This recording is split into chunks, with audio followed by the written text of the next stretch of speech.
see the stats and the like, but this lack of information, for example, from the very beginning, a person who tells you this is like this or this is healthy, no, just something wrong. So I use this an e-cigarette, vape, or whatever, because I have changed to quit smoking, and that's a good way of starting the conversation, breaking the ice. it's not about option, just from a starting point.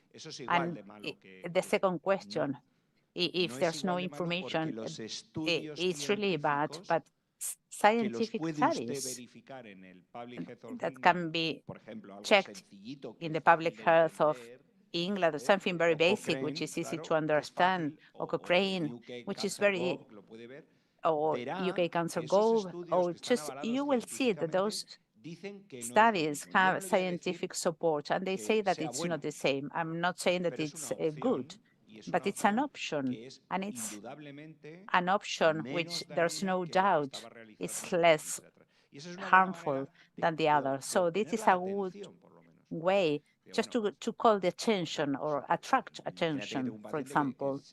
So, for example, if a patient tells me that he drinks a bottle of whiskey on a daily basis, and he tells me, my answer will be, you have to have some alcohol abstinence, otherwise you will have to be prescribed this medication. So there are some support programs. So this patient, if he tells me he takes a beer a day, the answer in terms of alcohol will be the same because of the different effects and so on, but there's no doubt less than if you drink a bottle of whiskey a day. So it's easier if he just provides, let's say I go back to the UK, the Public Health of England states that up to 2 pints on a daily basis, you can even just check that.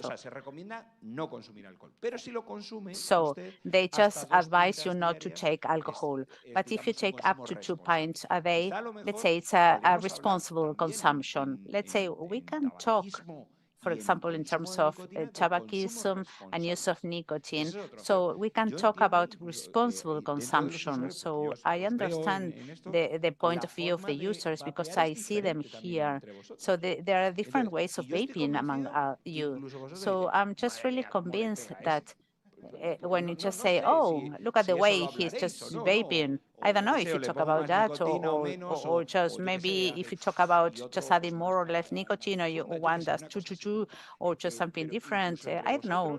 But among you, I think maybe you just talk about having 50,000 liquids, so as to say, of this. So a good starting point would be just like that. I have this is so and so. I don't want to convince you, but I would like to show you the supportive evidence. And I want you to know that this is just the way this is. This is the way I was convinced, to be honest. I have already said this many times. I would read whatever my ministry would just tell me. So I read the same about alcohol and processed meat. I eat red meat, but I buy it at the butcher's when it's really fresh, because if you read the study from WHO, they don't talk about beef, let's say the typical beef. They talk about the American burgers or processed meat. So from the very beginning, just say no, red meat, no. So it just, it's very expensive. Otherwise, I would be eating more of that. But what I mean, it's just the same. You have to read the information, you have to study, but you have to get the information, and through that information, Carmen, in this case, the first thing she did when we met was gave me the document published by this body. Just read this, please. You have to read this. And she would treat me in a very formal way, and I read it. And once I read it, I thought, okay. Yeah, the things, what about the doubts? But she did in a very positive way. She didn't start by saying, oh, I'm an activist and so on, so on. No. Thanks for having me here. I like the way you invited me, but she gave me information that I didn't have before. A eso iba, Miguel. A ver, los médicos. I think this should be bilateral. Bueno, pero I think the doctor has information, so there should be a challenge. So Yo te diría, Miguel, a ver, I desde would el say, lugar Miguel, de activista, that from the el no point poder of view of an comprender la activist, idiosincrasia del the médico que fact that está you con cannot el que vas a ir a understand the hablar, doctor's hace que por ahí idiosyncrasy el that you're activista going to tenga toda talk esa energía, with, esa maybe pasión, makes you feel as y an desde el activist otro that you have all lado, the passion, el colega all the lo reciba enthusiasm, como but una your colleague invasión a su is saber. important ¿Cómo esta because he persona va a receives saber más occasionally que yo this sobre as an este tema si invasion yo of soy his acá el que knowledge? tiene que decidir? Because Y I muchos am the colegas one hacen here eso. to decide, Entonces, and so many colleagues automáticamente do that. So bloquean esa it's información. Entonces, por you ahí un feel camino, blocked y about esto this. ayúdenme a They pensar block the entre todos, information automatically. So que let me help podemos think llegar about it. We es need to llegar find por a otro lado way con un just to low reach them. profile. But let's ¿Eh? just let's Entonces, go with a no low con profile la punta de lanza en guerra, profile, sino como not hizo just Carmen, por fighting, ejemplo, not ir just like a warrior, bajo the way perfil. Carmen did, Lo que just pasa low es que profile. muchas veces The things that el on many ímpetu occasions, de los the activistas, y yo a veces incurro en ese impetu error or the cuando hablo enthusiasm. con Sometimes los I make mismos these colegas, mistakes when de I talk imprimirle with my demasiada colleagues emoción. because Entonces, I put too much emotion. por ahí lo ven So como una agresión. maybe they see it as Muchos something colegas lo ven aggressive. como una agresión porque Many los está colleagues sacando de su see zona de this as confort, de su zona an de aggression conocimiento. because you are taking them out of their comfort zone, so just from their knowledge area. Yes, and indeed it happens. It happens, but it's fact that when you're a vapor, you control the voltages, which one works best for you, which flavors you like, how much nicotine, more PG, more MGs, porous systems, Genesis systems, all of this information sounds like Chinese to them. They don't understand it at all. They don't know what you're talking about to them.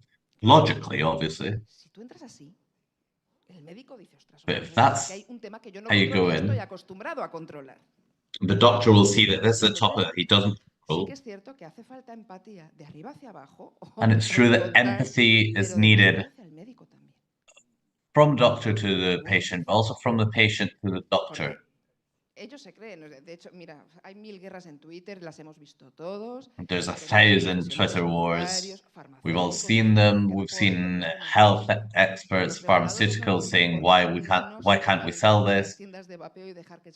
Regulators not understanding why vaping shops aren't banned. Are you going to expect every pharmaceutical person to spend half an hour making a consumer understand what he needs, what flavor is better for them, what voltage is better for them, how many milligrams is better for them, what an advanced consumer needs, what a beginner needs? Once you take them out of the comfort zone, they feel very insecure. Another problem that we have within our medical world is the division between those that are users and those that aren't. The most technical papers on vaping, everything that implies real vaping conditions set properly, most of those data are understood by those that know what we're talking about rather than those aren't, and that creates frictions within the medical system and between doctors. Because I might be a great academical, but I might not be able to understand this, and someone that's much lower than me knows a lot more about this. The very delicate issue. For Carmen, the colleagues that talk about those oils that you use, what are you talking about? Those oils that we use. No, not even metal, because they might not even know that metal's there. Don't consider that, but they talk about oil. The oil that you use.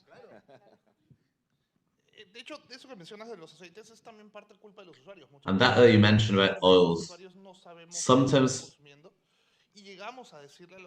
is the fault of the consumers. Because sometimes we don't know what we consume. We might say, oh, this oil tastes of this. It's bad. But we also have to understand that not everyone knows and not everyone's interested in them. Because I know a lot of users that if you ask them what resistance is or what does the liquid have, they'll have no idea, or they'll just say oil. We had to keep informing people, keep words simple from both sides, both for the patient, both for the user, I mean, and for the doctor, to find a medium point where we all understand each other, not the problem that we have now, that if I talk technically, the normal user won't understand. The doctor won't say what I have. Well, the doctor will tell me what I have, and I'll understand that I'm dying. And this also happens to me in another issue. I receive my patients in my consultancy room with my vape in my hand while vaping. I'm more of an activist than a doctor. And I see how they look at me, and I'm hoping that they won't ask me, because what should take 20 minutes issue ends up being a 2-hour visit. And he'll probably say, oh, that's worse than smoking. I'm surprised that you're doing this. So I look at the ceiling, I try and get strength and patience from wherever I can find it to try and explain the reality. I'll ask them, do you smoke? No. Do you consume nicotine? No.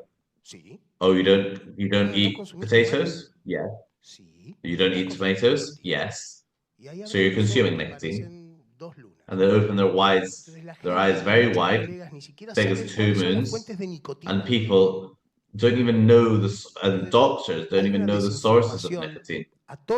There's such a lack of information at every level, both for users and for us professionals.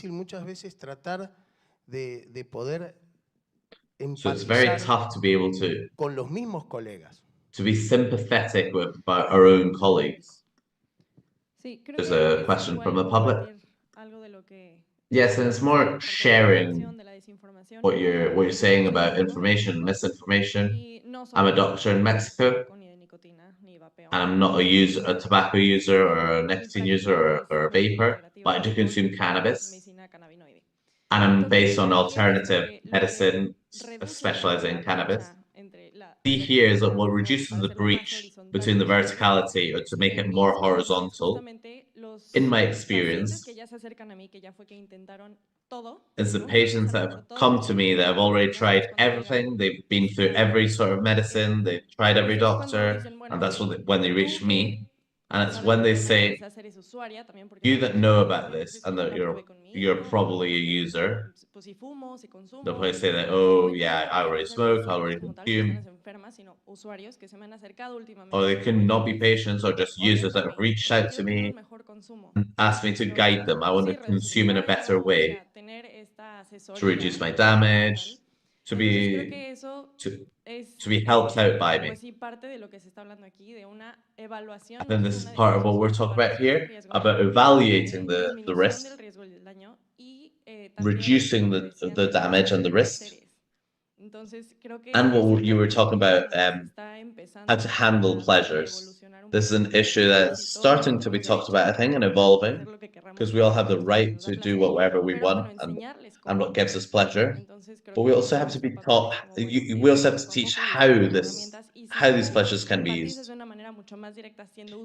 If we empathize directly with another user, I think if you empathize with the user, I think this relationship becomes much closer and much easier too. And what else was I going to say? Well, that favoring an aware consumption of the products. And I think this would reduce the gap, opening up the dialogue. I want to highlight what Dr. Wallens said before about the humanistic approach, which is very important.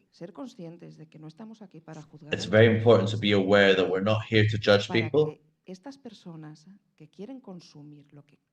We're here for people that want to consume what they want to consume, because they're free humans.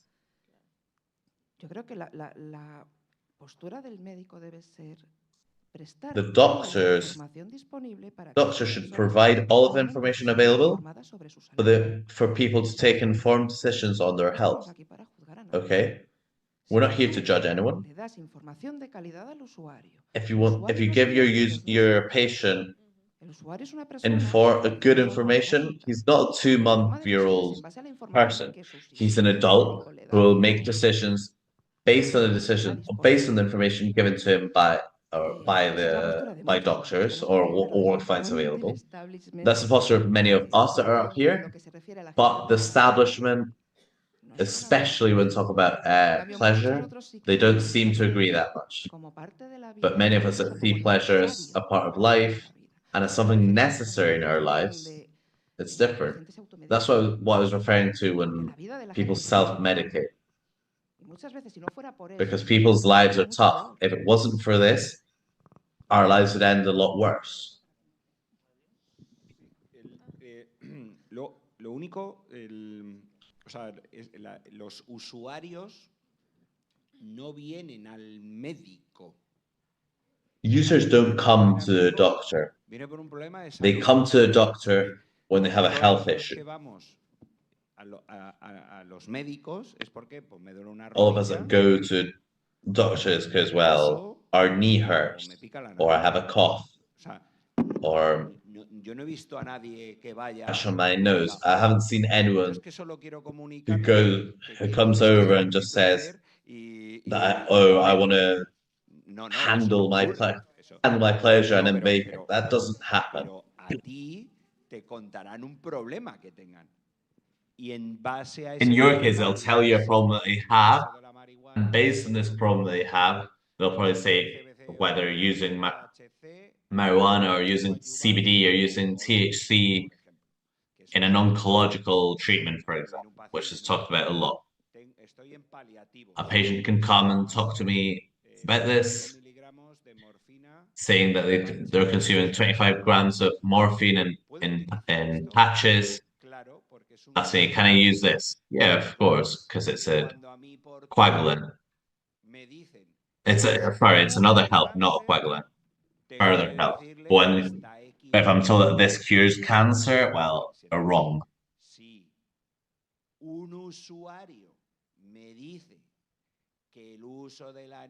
So if a user tells me that using nicotine freely and in a balanced way will cure all evil that they have or all problems they have, well, I have to stop them. It is my duty as a doctor to tell them that this is a tool to reduce damage. If you want to consume it, it is different. But don't tell me. You can tell your parents. You tell me your health issue, and I'll try and give a solution. If you come and say that you have an ankle sprain, and you tell me that you vape, well, great. It won't affect your ankle sprain. But if you come with a lung problem, my answer will probably be, while we treat this, you should stop vaping. That's my posture. Obviously, if I understand you. If I say that your knee is hurting because your nicotine has got into your ligaments, well, you should probably tell me, as a doctor, I have a wrong concept about this.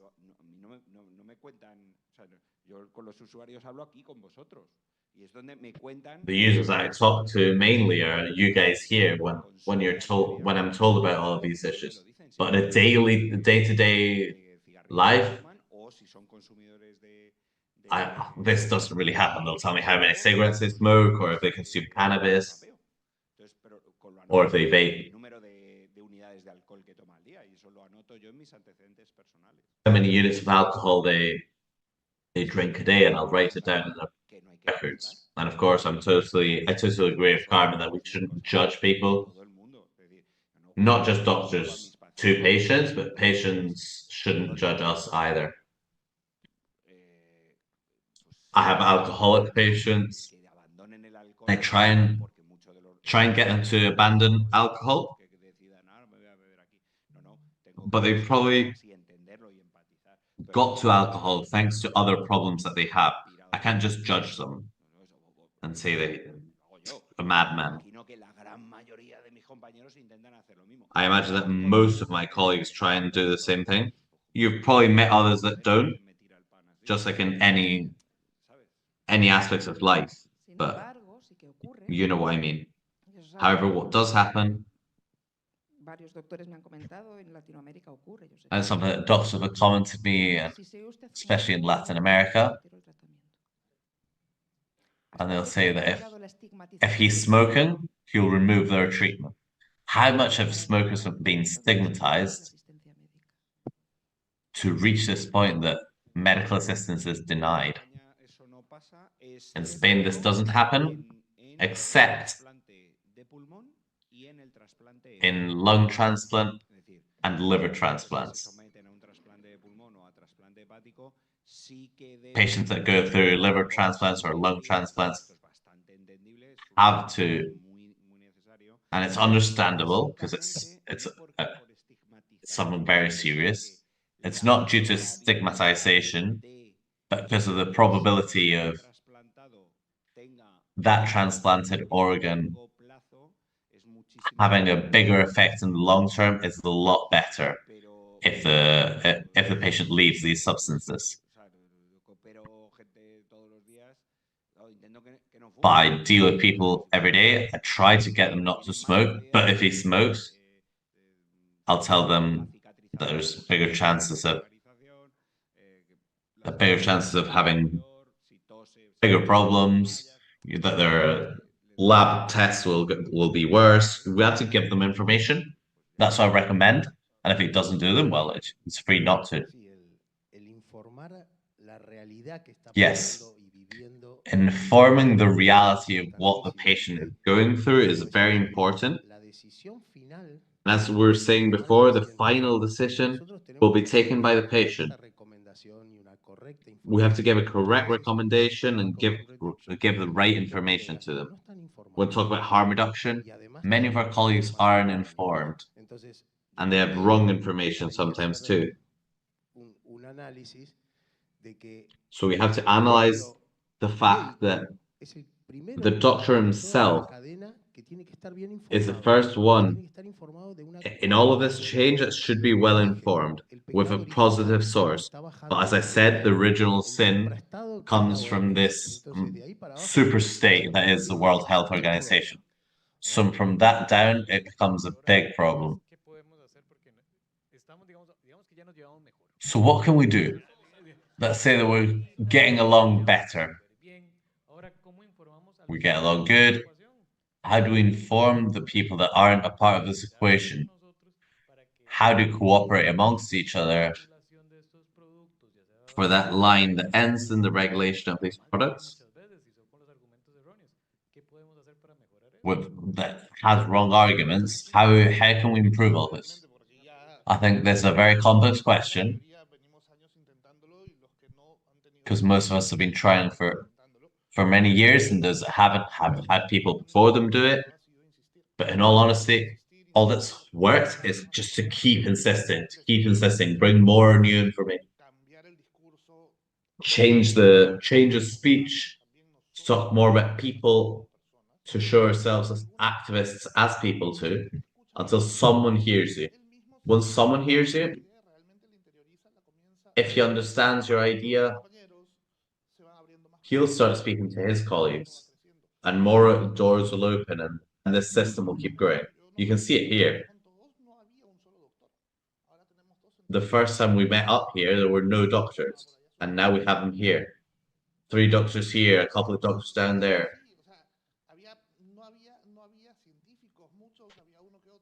There were no scientists here, just a few. And there's more and more amongst us. So to keep insisting, end up with this message growing and growing and growing. And we'll end up with the fact that they can't lie to us anymore, because there'll be so many of us that'll say, wow, if there's so many of them, they cannot all be crazy.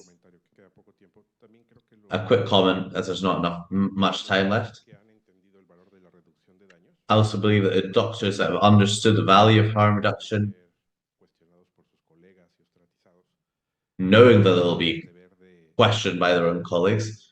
They also have the duty, as much as possible, to go to their medical associations, depending on their specialty, because medical associations seem to be handled by you-know-who.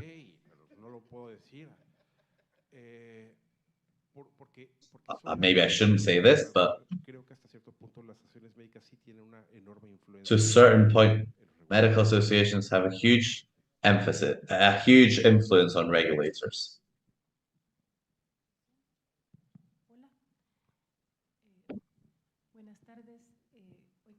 Well, good evening, everyone. You just talked about this.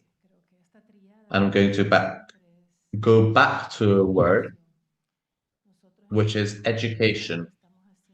Us in Central America, what we've done is create a problem called, regarding this, talking about harm reduction, called REDACA, and we've called an educational program for doctors, which is free, and we teach them about harm reduction, tobacco, not just on tobacco, also with other substances or issues such as nutrition, such as allergies, harm reduction regarding the environment, which is also affected by a set of measures that have been taken recently. And this is what we've been doing since 2021. And right now, I can say that we've trained 1,000 health professionals.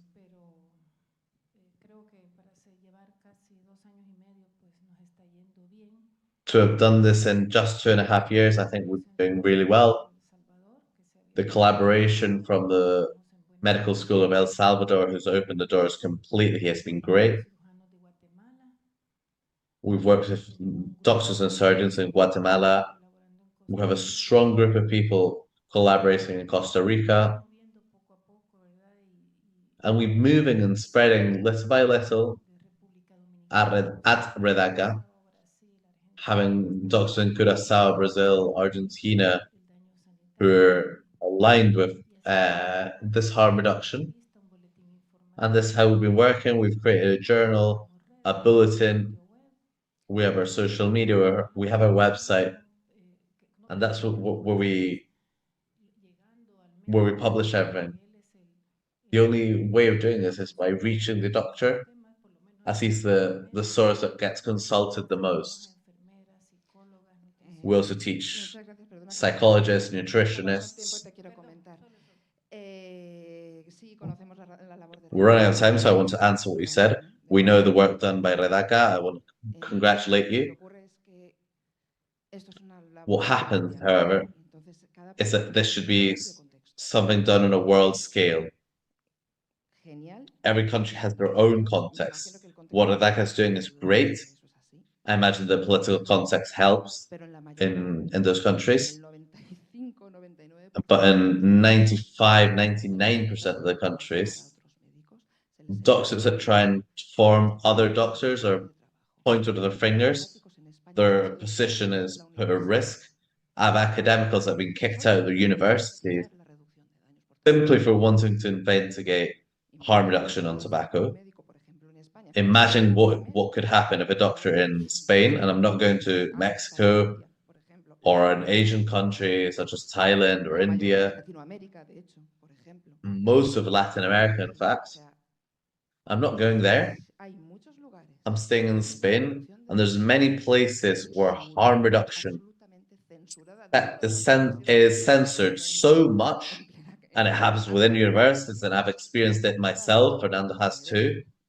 We've tried to organize an event in a university, bringing the best experts in harm reduction science to Madrid, to a public university.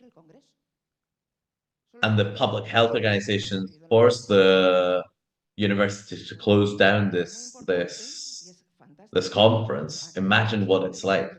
It's great that in those countries where the political context allows them to keep pushing forward. It's amazing. but it's also important to have a medium, the ways of doing it. But the problem is that in 95% of the countries, we cannot do this. That's not the context everywhere. We're almost done. It's almost 3:30. Well, I hope that you've learned something from what we talked about today, that we've sort of guided you in a way, not just to keep getting better between doctors and users, and to keep working in our relationships and our communications and empathy, to keep growing, not just as colleagues in that horizontal line that we were talking about before, but also to keep growing as people. Cortar esa brecha. And we have to cut this gap and collaborate between us. Users with doctors, doctors with users. That is fundamental for us to be able to have this capacity and this empathy on one side and the other, cut this gap, because that's where our strength will come from. We have to build an army of ants. The many more ants we are to fight against this, the better. Thank you very much, everyone.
That wasn't me dropping the mic, folks.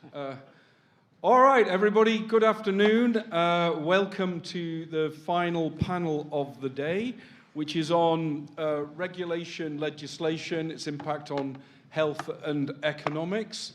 There are no PowerPoint presentations or lengthy speeches involved. We're hoping for to tap into the wisdom of the crowd and sort of gain our collective insights into what good and bad regulation is. We have a couple of folk from the tobacco industry, Joe Thompson and Nevena from PMI, Imperial. So we're going to have a bit of fun with them, asking them some tough questions about regulation. We have this guy who no one's ever seen before, and also David Sweener and me. Okay, so because there's no presentations, I still want to give everybody a chance just to get started with just a few remarks along the lines of, you know, how should we think about regulation in this field? What are your talking points? If you're stuck in a lift with a minister or a regulator, what is it that you're going to say? Okay, so David, do you want to kick off? And we'll really brief contributions here.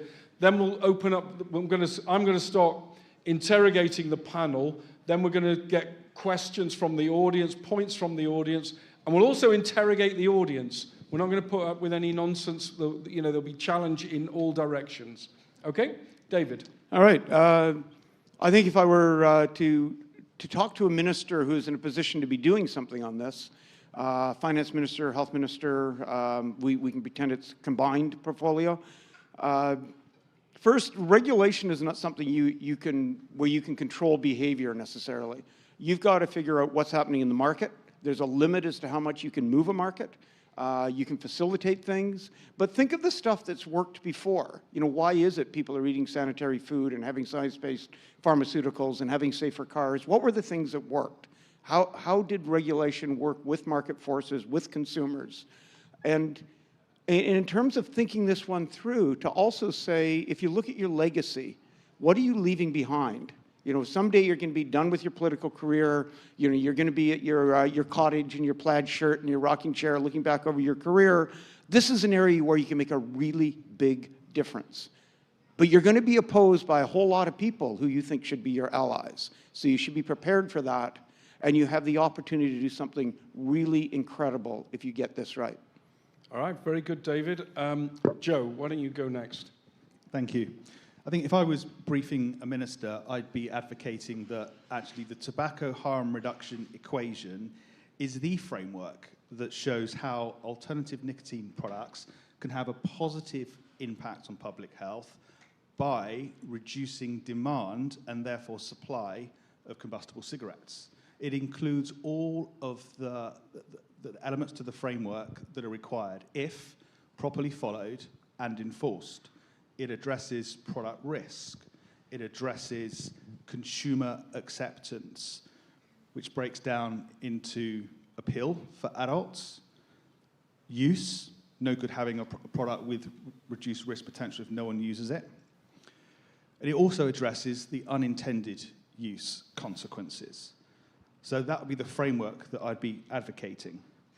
And that science needs to be that regulation needs to be founded on sound science, consumer protection, harm reduction principles, not prohibition principles, and needs to allow for communication and for appropriate taxation. Okay. I'm getting worried that everybody's going to be in agreement with each other and we're not going to have any fun. So we might have to try and challenge some of this stuff in a minute. Konstantinos Varsalinos, so I hope you all know. After so many years involved in research in these products, I still don't understand why we pretend and we believe that regulating harm reduction is that complex and that difficult. I think it's much simpler than it looks. What also puzzles me is the paradox of having better decisions and regulations 10 years ago, and I'm referring, for example, to the EU TPD, the Tobacco Products Directive. Better regulations 10 years ago with far less evidence in simple things like even the relative risk of these products. We have far less evidence compared to the decisions that today are being made, or discussions about decisions that are being made today from regulators and governments, even in developed countries like the EU, in a period today that we have so much overwhelming and very convincing evidence on both the lower harmfulness of these products, as well as their efficacy as acting as smoking substitutes. And I'm sure Clive is going to be very impressed that I'm finishing my first statement here. Clive, I'm going to disrupt your panel now by asking a question to Konstantinos before I answer yours, because you made a reference to TPD and the good things done 10 years ago. What do you expect of the next TPD in the respect of things changing? Well, that's my worry. Today's discussion is about flavor, something that, of course, we have discussed for many years that it's going to be the easy target. They're using the arguments that they use for cigarettes, but for products that are completely different.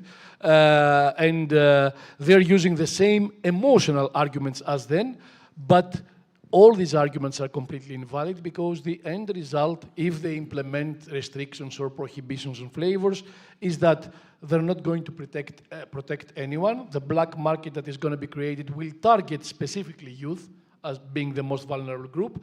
At the same time, it will cause harm to smokers. It's a lose-lose situation. I wonder why they're not seeing the examples of countries outside the EU where such prohibitions have been implemented. India is a perfect example. You couldn't see a vapor in India. You couldn't find vaping products anywhere before the prohibition. After the prohibition, there was an explosion of a black market. In every street, in every corner, in all major cities, you'll find vape products in shops selling from textile to cookware to whatever you can imagine, of course. Unknown quality, unknown origin, unknown content. And, you know, we are in a weird situation if we have, we're in the position, and we are in this position in Australia, in India, in the United States, where essentially criminal networks are important prime movers in public health because they're supplying products that are essentially ruled out by the authorities in this. And that's not a happy place to be, where you have to celebrate organized crime for its positive impact on public health. Anyway, we'll come back to all of this in a minute. The outlook for the TPD is pretty bad, but that's because at the moment we're only hearing from technocrats. Let's wait until it gets into the parliament when, you know, basically consumers can have their say, where the arguments can be made. We have to be skeptical about the EU, and it's nothing to do with anything outside the EU. The EU banned snus in 1992 following a moral panic that started in the UK in 1988.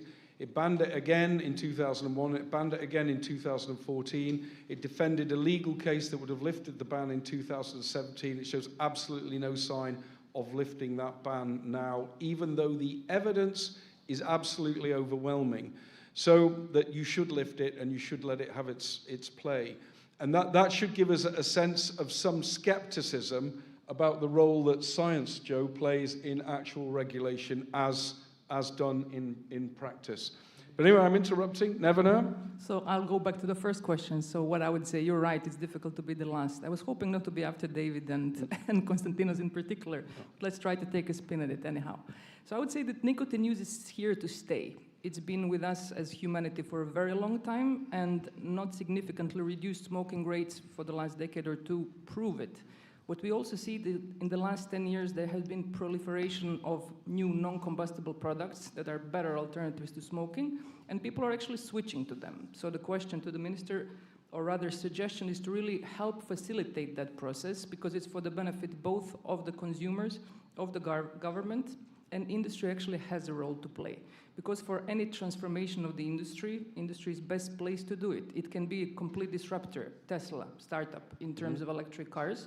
But what we sometimes hear is as if the Volkswagen or Ford would hear, okay, you're the bad guys, you do the combustion engine, it's Tesla who disrupts, you should stick with what you do and you cannot change. So I think collaboration, exchanges of arguments, science, all the arguments that were brought by the previous speakers should be taken into account. And as David said, we should look at the ministers should look at the successful policy implementation in the other areas that are built on the same backbone of harm reduction and just copy it, right? It's happening in the cleaner energy, it's happening in the different spaces. Why ideologically opposing taking the concept that actually works for better of everyone?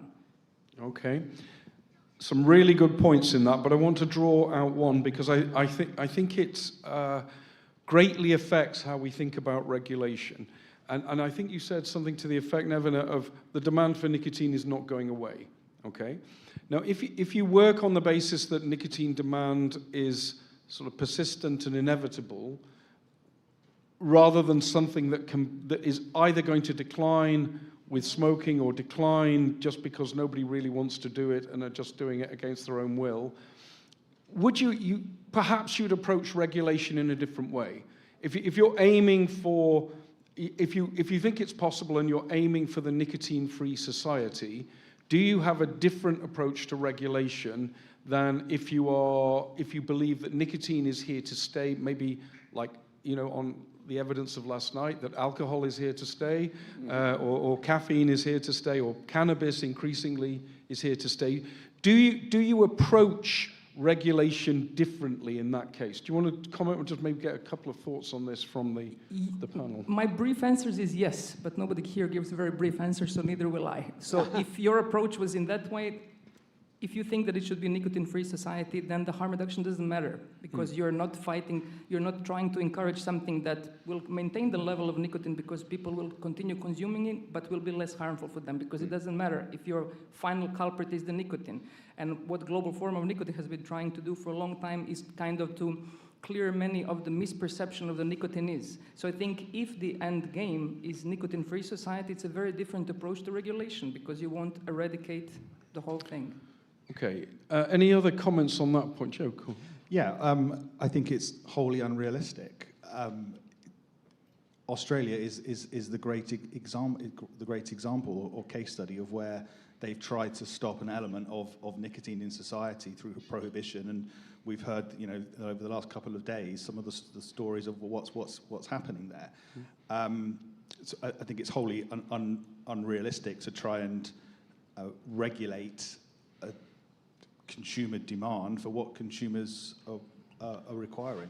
All right. And any thoughts on this from the audience? I mean, this tends to be an audience who will say, positive things about nicotine and argue that it's here to stay. But is there any skepticism about that? I want to pose a question. Oh, I just did that. Why?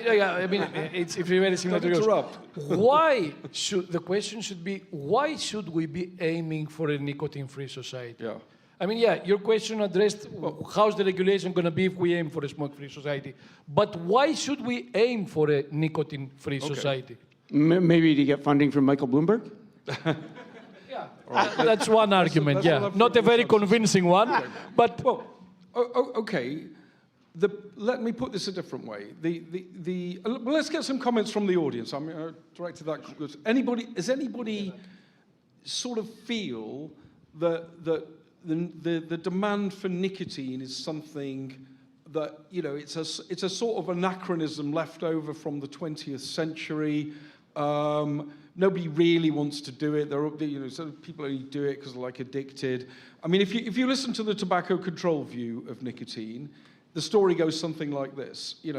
Predatory companies, use persuasive marketing and packaging to hook youth while they're intellectually immature and while their brains are still developing, to turn them into addicts for life, and therefore a source of reliable cash flow. And the only pleasure that they ever get from nicotine is essentially relief of withdrawal and craving. Okay, and there's nothing else to it above and beyond that. It's just a sort of form of possession by a corporate entity. Anybody got any views on whether that argument is right or wrong, or half right or half wrong, or what? And then I'll ask the two tobacco folks. Oh, I thought you might. give your name, Flora. Flora. You have outed my name out. But Flora, PhD. A very simple answer from my perspective. People always want something. Stimulant, something to help you sleep, something to help you relax, something to help you pick up, whatever it is. And nicotine is no different. So I don't see a scenario where people would not want it. And so, is it something in your question that will just, oh, it's only because of those who are addicted to it that you're dealing with? I don't really think so.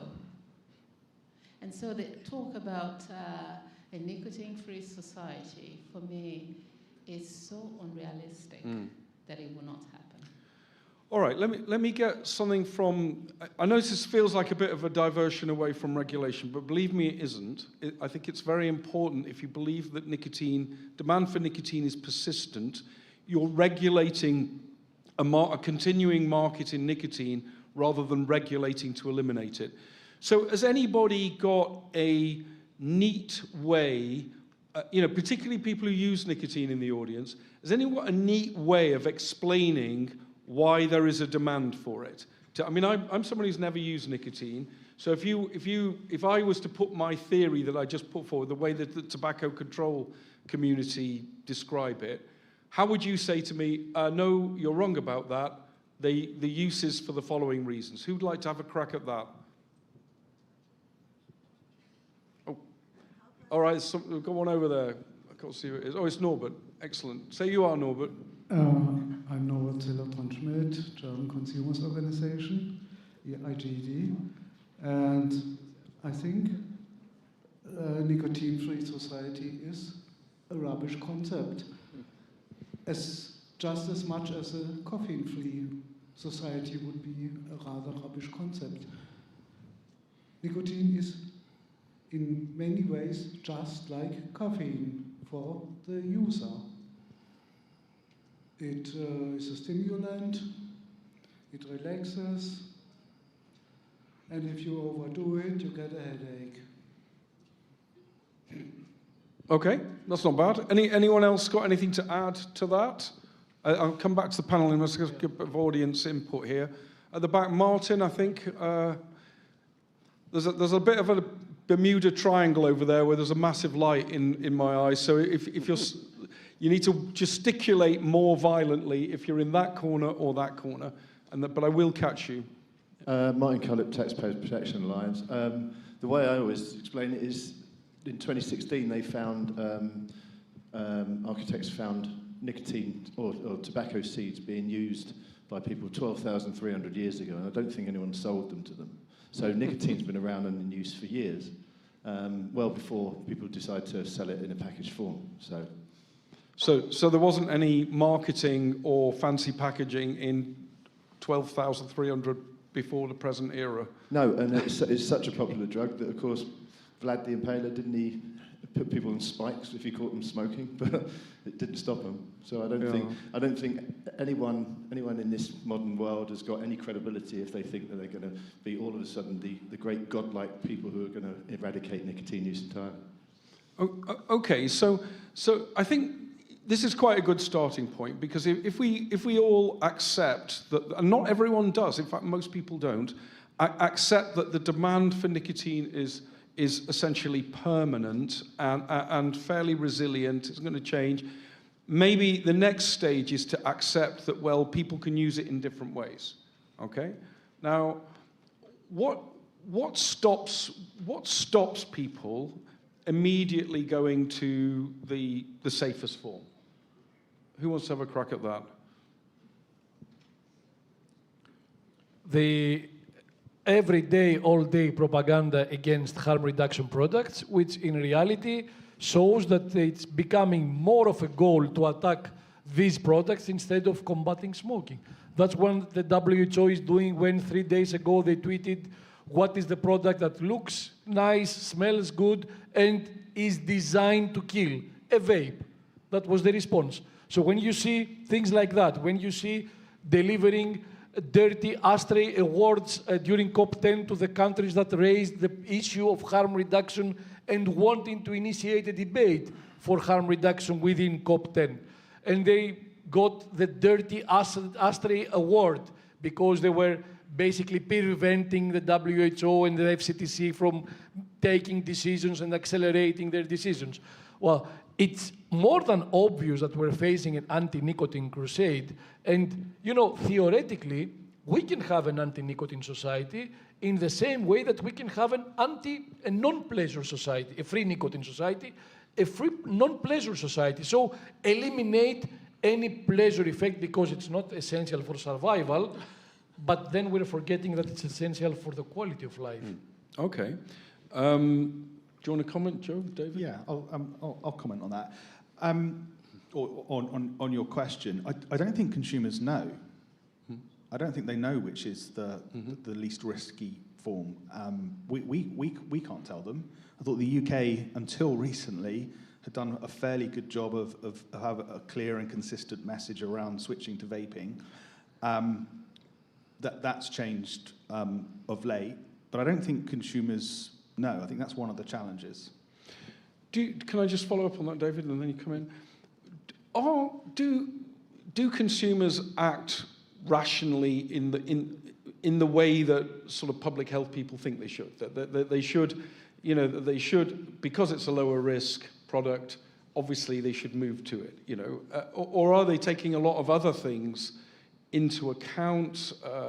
What else is going into the mix of what consumers decide to do, and where are the kind of barriers other than the information barrier? And I think that's pretty obvious. There's a lot of misinformation.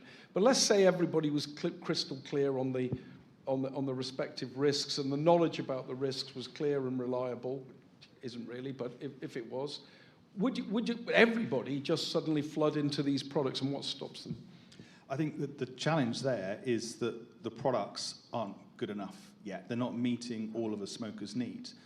The common view is, well, smokers smoke for nicotine. Well, that's part of why smokers smoke, but it's not the only reason they smoke. They smoke for a whole plethora of other reasons. So I agree. The majority of smokers that are switching are probably not switching because they think it's a less risky product. It might be to do with social pressure. It might be that actually that product offering provides, or they like it, and others that they don't, but they're not getting all of their smoking needs met by what's currently on the market. Again, by analogy to alcohol, we don't really think of people who like wine as ethanol drinkers, do we? You know, because there's a little more to wine than the active drug. So I suppose it's a question of looking at the value proposition, to use marketing terms, in the round, and seeing what it is, whether it's convenience, price, you know, what the packaging is like, and everything. All comes together to form something that says, well, actually, I'll do this rather than that. Yeah.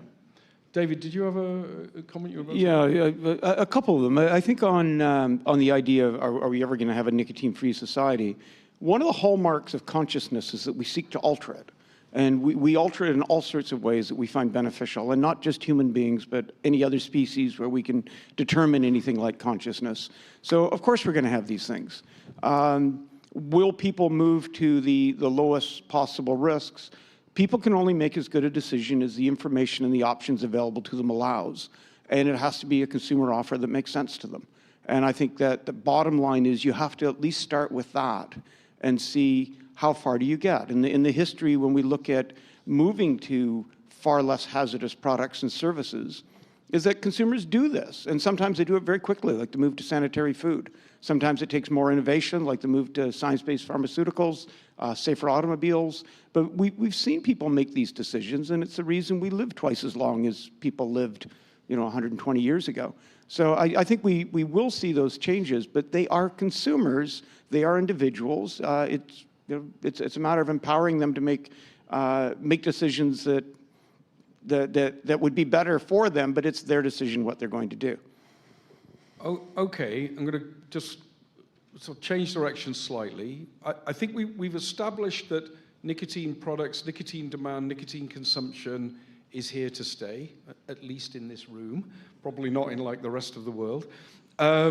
We've also understood that there are different types of nicotine-bearing product, and people can switch between them, but they don't instantaneously do what public health people would say was the safest or most rational thing for a variety of reasons, okay? Now, if we take that starting point, what then is the role of regulation? And when I presented at this conference in 2017, oh my God, that's a long time ago, I opened up by saying if I had 1 hour to present on regulation, I'd be spending the first 58 minutes saying why you shouldn't do any regulation that you've already done. Almost all of it is counterproductive. But what are the things, if you were regulating in this area, and first of all, is there anyone who thinks that actually you shouldn't have any regulation, just don't need any regulation other than just the normal general consumer protection regulation? Is there a case for that? Does anybody want to make the case for like a no regulation environment for nicotine products? No. Oh, there is someone. Oh, it's Chris Snowden, notorious libertarian.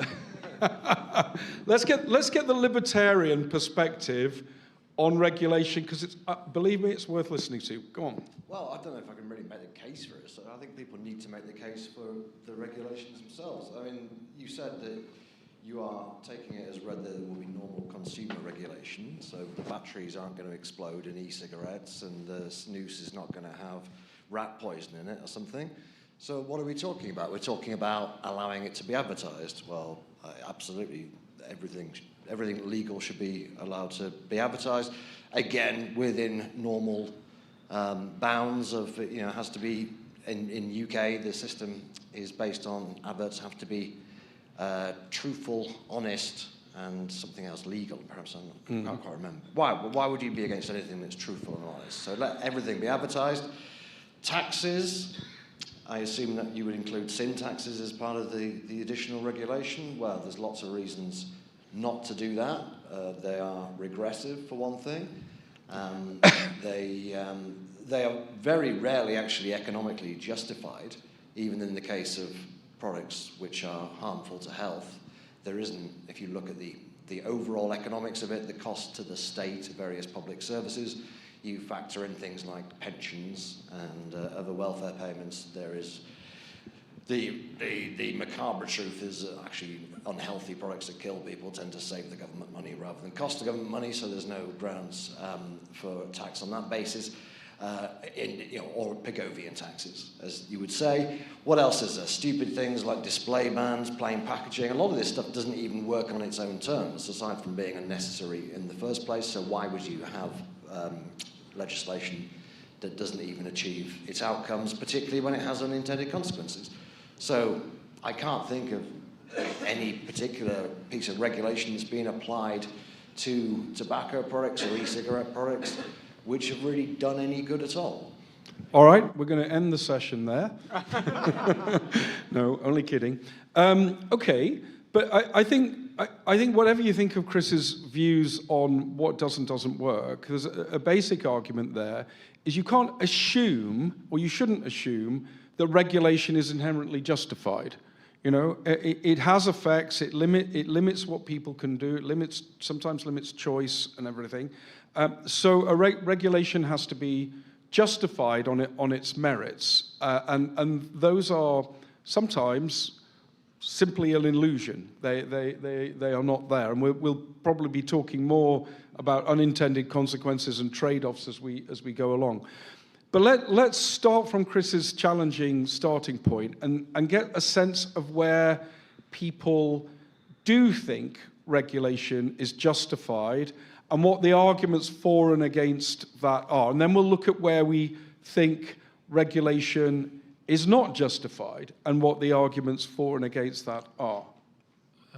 Can I make a comment? I think that before discussing on how to regulate things, it is important to set the goal for the regulation. So why do we want to regulate it? And in my opinion, in the case of harm reduction, the reason and the goal of the regulation is to facilitate consumers to make informed decisions. Okay, so that's a very good point. The regulatory purpose. What are, and that's one of them, to facilitate informed... I think it should be the only one, to be honest. Okay, but no, let's see if other people think there are other ones. Other people might think, yeah, well, let's go around. What are the sort of regulatory objectives? So informed consumer choice is, so you know what you're getting, and it is what it says it is, and some of this is covered by normal consumer protection regulation, but maybe you need something different in this field. Nevena, any thoughts from you on where regulation is justified? I would have disagreed with Chris if you didn't put this caveat in terms of basic consumer protection, because we have a case, unfortunately, where a great product without any sort of regulation turned out to cause more damage to itself and the other product categories because of it. So I think we have to look at what happened as well. We have to look at that anything that happens in the space where the grandfather product is seen to be a cigarette, which is happening with any nicotine product. It's, I think, virtually impossible to escape regulation, even if you would want it to, though I don't think it's a good idea, because it comes in the space which is heavily regulated by default. So even prohibition as the worst sort of regulation is such. I would agree with Konstantinos in terms of regulation that is not for only informed choice. That informed choice obviously facilitates something which is good for the person or the consumer, right? Informed choice can be also, it has an added benefit of something which is good for individual and ultimately for society in that respect. So it would stay in this space. It would have, of course, it's not as simple as us saying it, because it has many elements of it. I think it should regulate everything that comes in the product and how it can be marketed as well, especially if you look at the history for the last 10 years, because I think not only what the product is or isn't, that should be the most important element, but also who uses it is something incredibly important and does and has triggered very strong reactions from the regulators. Okay, so there's a bunch of things to unpack there. So I think I picked up something slightly distinct from informed consumer choice, which is something to do with consumer confidence. That you can buy the product and be fairly sure that it's a form of consumer choice, informed consumer choice, but you can be fairly sure it's not going to be full of mercury or plutonium or something, and you're not going to drop down dead, and that's important for the category as a whole.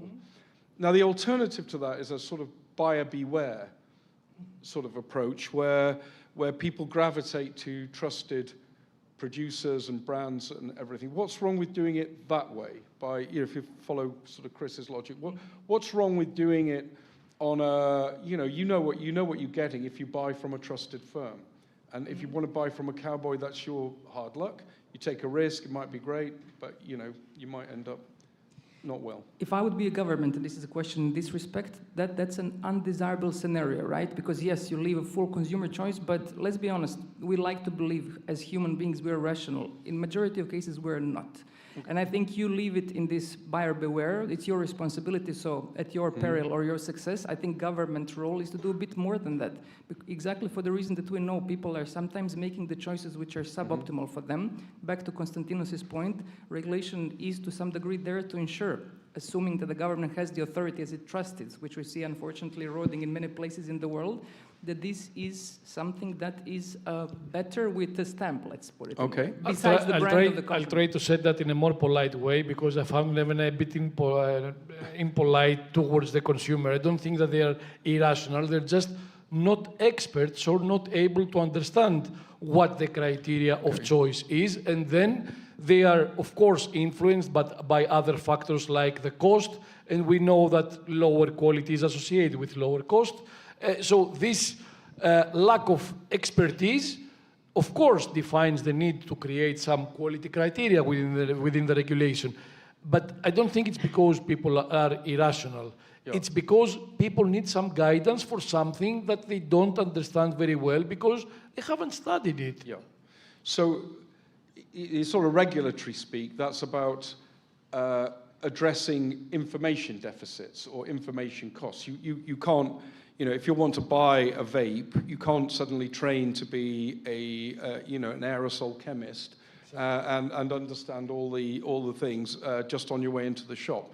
So we use regulation to cover over information deficits or information acquisition costs that would be exhausting for people to make these choices if they were to try and do a buyer beware sort of approach. Sorry, Clive, do you mind? Just Yes, a no, second. no, First, apologies if everybody... I was talking about the rationality of human behavior, not nicotine consumers' behavior, and I hope I wasn't impolite No, in that don't respect. worry about that. Be as rude as you want. And just Clive, sorry, just one more point. No. But just like it, we don't expect, and nobody should. I have, frankly, I'm not a scientist. I have no idea what's in the food that I eat, right? Yeah. That's why I rely on, when I look at the packaging, what, I don't know, what all of these unintelligible words actually mean in terms of how they are good or bad, or so that's the role, in my view, of informing people in an intelligible language, because there's no way any of us will be expert on anything, everything we consume, not just nicotine products. All right, let's carry on looking at the areas and the purposes of regulation, what you might want to achieve constructively. David, have you got anything to add to what we've said so far? Is one big obvious thing, but yeah, well, I think reinforcing the role that regulations play in terms of consumer knowledge, your awareness of what's going on in the environment, the idea that if I go into a grocery store to buy some food for my granddaughter, I can be confident that what I'm buying is something that's not going to kill her. Because there's regulation in place that does that. But if we have regulation on nicotine products, that particularly regulation that's giving a relative advantage to the lower risk products, that's hugely educational for somebody to look at that, to say, well, wait a minute, the taxation of, there's no tax on this, there's a big tax on cigarettes, I remember something about that, or these products are more widely available, the regulation is proportional to the risk. That has an educational impact. So people are learning from that. Okay, so there's a really, I think, interesting point that David's pulled out there, that regulation, it can look, depending on how it's done and how it appears, can look like a form of implicit risk communication. So if it's covered in skull and crossbones and black and yellow hatched markings and comes in a lead-lined container, you're kind of saying something to the consumer about what's in the what's in the product. And I think this is the reason I'm mentioning this at this point, because it's important when people regulate for one purpose, let's do plain packaging because it will, deter youth from uptake. They may be doing something that they weren't intending to do, which is sending a risk communication that all the other things in the world that have plain packaging, which is almost nothing, except cigarettes, are probably equally dangerous. And there's been some scientific findings on that regulation can have these other effects, in particular risk community. And if you put high taxes on, if you put big warnings on, you say, well, actually, this product is like that product. It can't be anything like as harmful as alcohol, because that comes in lovely bottles with, pictures of French chateaux. So it can't be anything like as dangerous as wine or whiskey. And therefore, you've got a problem. We'll come to you in a second, Joe. Let's just go to the audience for views on further regulatory purposes.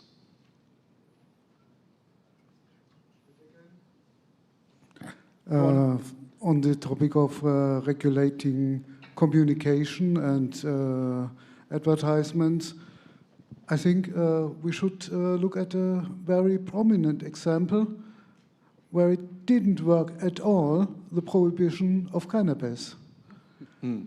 Cannabis had been around for decades, and no advertisements were allowed because of the prohibition. There is no packaging, regular packaging or anything, but still people buy it. So what is the effect of regulating advertisements, except for truthful advertisements, which would be positive? Okay. All right, let's just jump into advertising for a minute. Was somebody else trying to get a word in there? I'm sorry. Okay. Oh, Peter, go on. Just get it. Peter Vorster, let's have a comment from you. I'm not expressing a view on it necessarily, but I find it interesting that nobody's mentioned age when you talk about regulation or requirements for regulation. Right. So that was the big missing piece that seems to be driving a lot of regulation at the moment, and we were just kind of getting around to outing that. So I think you're right. So one regulatory purpose, and what one needs to examine the validity of that purpose quite carefully, is to prevent certain populations or certain users accessing these products or using them. And you know, typically in the vaping space, that would be, you know, children, minors, adolescents. Language is important. Or even non-users. You know, we don't want to see uptake from people who've never smoked or former smokers. You know, that's an objective. Now, let's get some thoughts on what about that objective, and then if people think there's those, and they're all different, they're slightly different things. What do people think the right kind of regulation in that area is, and what the rationale for it is? Joey, why don't you go first on this? Yeah, thank you. Certainly, regulation to protect youth is important. I think what surprises me or baffles me a little bit is that when you look across at other industries, we've got mechanisms as a society to protect young people. We don't want them to drive. There's mechanisms to prevent that from happening. We don't want them to use alcohol. There's regulation and mechanisms in society to prevent that from happening. And yet, with tobacco products, or vaping specifically, the answer is, well, the regulation's not working, therefore we need more regulation, which is not really addressing kind of the root cause. Okay. Anybody? Let's focus on youth at the moment. I think there's a couple of different objectives associated with regulating to reduce youth use. One is the intention of actually reducing youth use, and let's debate whether that's a good or a bad thing in a minute. The other is essentially because society demands it, and the businesses would not have a license to operate if they weren't controlling youth use. You know, in other words, it's a must-do simply to win buy-in. It's not a great reason for doing it, but it might be the reason. What do people think is appropriate? Well, let me back up, and I'm sorry if I'm talking too much, but I think it's one thing for us, and most people I think in this room would express a preference for young people, you know, not to use substances, not to drink, not to use nicotine, not to use drugs, not to do a whole load of things. Okay, not everyone, but let's just assume that that's sort of taken for granted. But when should our opinion be translated into the sort of muscular powers of the state through regulation and taxation and prohibition to try and stop that happening? Where is the boundary between a preference that, you know, we don't want, and everyone says it, the industry, public health people, nobody wants young people to vape, okay, but when do you take that to the next level and try and force that to happen through regulation, you know, misinformation, taxation, and so on, okay?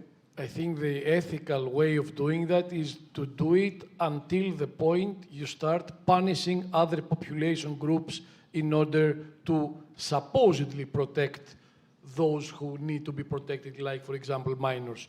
You can have measures such as ban on the sales, communication campaigns, but you shouldn't get to a point where you're misinforming smokers or preventing adult smokers from making the switch, because then you are trying to protect, I'm not sure if you're even doing it successfully, but at least you're trying to protect one vulnerable group by punishing or sacrificing another group. Okay. Any thought? I wouldn't mind some thoughts on the audience, from the audience, about what kind of regulation, if any, is you know, it's a common question. I get this a lot. Okay, yes, all very well. You know, you want adults to switch to these things, but what about youth? What should be done to protect youth?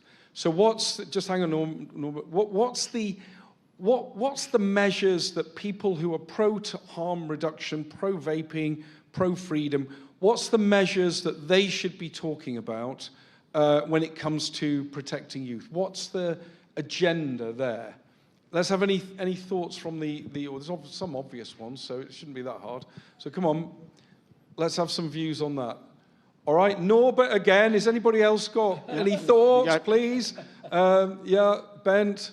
Yeah, second row here. Second row. Sorry, you have to put your hands up a bit more. It's so much light here. Okay. All right, let's go with you. You go first. You haven't spoken, and then Ben, and then anyone else.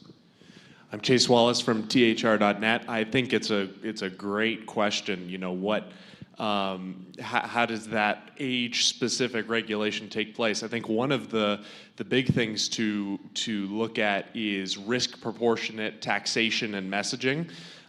So that has happened in Sweden, which is obviously a very successful example, where they tax more so the more higher risk products and less so pouches and vapes. So cigarettes are taxed the most. But as far as messaging, it is very easy with social media, or easier than people think, to differentiate where you're sending certain messages. So if you want to target current smokers, there are algorithms that can do that. So when you're pushing out an advertisement for vaping as a tool for smoking cessation, you don't have to use a broad. You don't have to send that out to little kids, and you can use certain platforms. Certain platforms have higher usual demographics age-wise than others. So really, it's about differentiating the groups that get the different parts of the messaging, as well as taxation and messaging for different risk products. Do you think cigarette companies should be either permitted or required to carry messages inside cigarette packs that encourage switching to vaping or other smoke-free products? Would that be something that you could regulate? That is an incredible idea, I'll say. I think it should be shown that e-cigarettes are proven to be the safer option, and it should be at least encouraged on the packaging, similar to how it says, this product causes X health effects and these things. I think that's a fabulous idea. So you're much more at ease with marketing if you can confine it to a specific target audience that excludes youth. Okay. Yes. All right. Good. Anybody? Ben, you were going to say something? Sorry. Viberg, Sweden. Oh yeah. Okay. Sorry. Somebody there. I can barely see. About your. Okay. Go on, Ben. Go. About your last comment. Could we regulate to put something in cigarette packages recommending something else? That is happening. I think the cigarettes sold by PMI has an information on IQOS as a safer option. I also think it was Atakan Befritz who told me that in Nigeria there's information that smokeless tobacco is less harmful than cigarettes. And about the age verification, in Sweden, almost all of the e-distributors of snus and nicotine pouches have an obligatory e-ID demand. It's not just that you click in, yes, I'm 18, when you're actually 12. You won't be able to buy that way. And lastly, you can find signs in stores selling tobacco that if you are under 25, they have the right, if you look like you are under 25, they have the right to ask for your ID, otherwise no buy. Okay, so essentially an age regime, an identity verification regime at the point of retail, making sure that people don't sell to young people below a certain age, 18, 21, whatever. Is there sort of like broad consensus on that? David? Yeah, I'll just throw a wrench in here, that I don't get upset when I see teenagers walking into coffee shops. It's a psychoactive substance. And in fact, when I'm off on my bicycle early in the morning, I see some teenagers who are waiting for a school bus before 7 o'clock in the morning because of high schools that start at 8 o'clock in the morning. I think there's actually a good case to say it's inhumane that those kids who's, as teenagers, we have a body clock that, doesn't allow us to function well in the morning. It's probably inhumane for them not to get caffeine. What's the case for somebody who's 14 years old with attention deficit disorder? Isn't going to make it through school unless they have something for it, and maybe there's some reason they're not using, medications for that, but nicotine does that for them. Should they be able to do that? Or when you're trying to educate the public, a debate about legislation is really important. One of the secrets about the debates about a cigarette advertising ban is not that the ban itself would have such a big impact on consumption, but the arguments about it being constantly in the media was educating the public about just how dangerous smoking was. So maybe having a debate about what the restrictions should be, because we're now dealing with very low-risk products, would be incredibly important, not so much for whether a teenager get access to this, but for their parents and grandparents to keep hearing this message. There's now products that are so low risk that we're thinking maybe it's like a kid drinking tea. All right. That could be educational. Okay, there's a couple of interesting points there. So situations where you wouldn't want to prevent young people accessing vapes or pouches or whatever. Maybe one when they would otherwise be smokers, and then maybe another case where, and we haven't discussed this very much, but where they get some benefit from nicotine. It's stabilizing, it's calming. If they're a certain kind of person, then maybe you want to do it. I think these things they're valid arguments, but they take you into different, extremely difficult territory in at the present time, where I think they run up against this license to operate problem, that you have to show that the people are not, you're not selling to young people. But that's more to do with expectations than it is to do with substantive reasons for regulation, and maybe we should keep those distinctions in mind. Okay, I think it was Garrett, you had your, oh God, I can't see anyone over there. Okay, Garrett, you go. Oh, it's working again. If you look at, say, the biggest allegations against nicotine for young people, the only things I've heard from the other side about nicotine in the young people is nicotine in the developing brain, the gateway theory, and a newer generation of nicotine addicts. I mean, we've pretty much batted all those harms off. I haven't heard any other harms in young people. They're red herring harms. And I think really we're in the realm of really optics and, giving a concession over to the other side. I mean, if a lot of young people, and they'll probably be around 16, 17, on the cusp of, being adults anyway, are going to use nicotine, I mean, I suppose it does beg the question, so what? So what? So what? All right. Yeah, no, spatter of applause for that. At the back there, yeah, I can't really see, but give me your name. I have some kind of not popular thing to say. That's from me, my point of view. I have a 9-year-old boy, and we can go with common sense explanation how to go with it. Yeah, so education. But this is the second point of view, the advertising of the cigarettes. You can go inside any of the grocery store in Poland. The best looking shelves, the prime shelves, the first looking shelves are cigarettes. From the younger age, every kid who's going into the store see these shelves with the cigarettes. And then you're telling them you shouldn't smoke. Okay. What? So I'm. Just wait a minute. Yes. What? Let's get to the. Let's get. What I'm trying to say, I'm totally against. Not against. With the ban for all kind of advertising of the cigarettes. Okay. And we should start with that, from my opinion. All right. Then go further. Just wait a minute. Let me put the question to you. What if you're driven, you're thinking about your 9-year-old son, and that's perfectly reasonable. You're worried that they're going to take up vapes and nicotine. I'm not worried about it. You're not worried about it? He's used to it. Okay. He grow with it.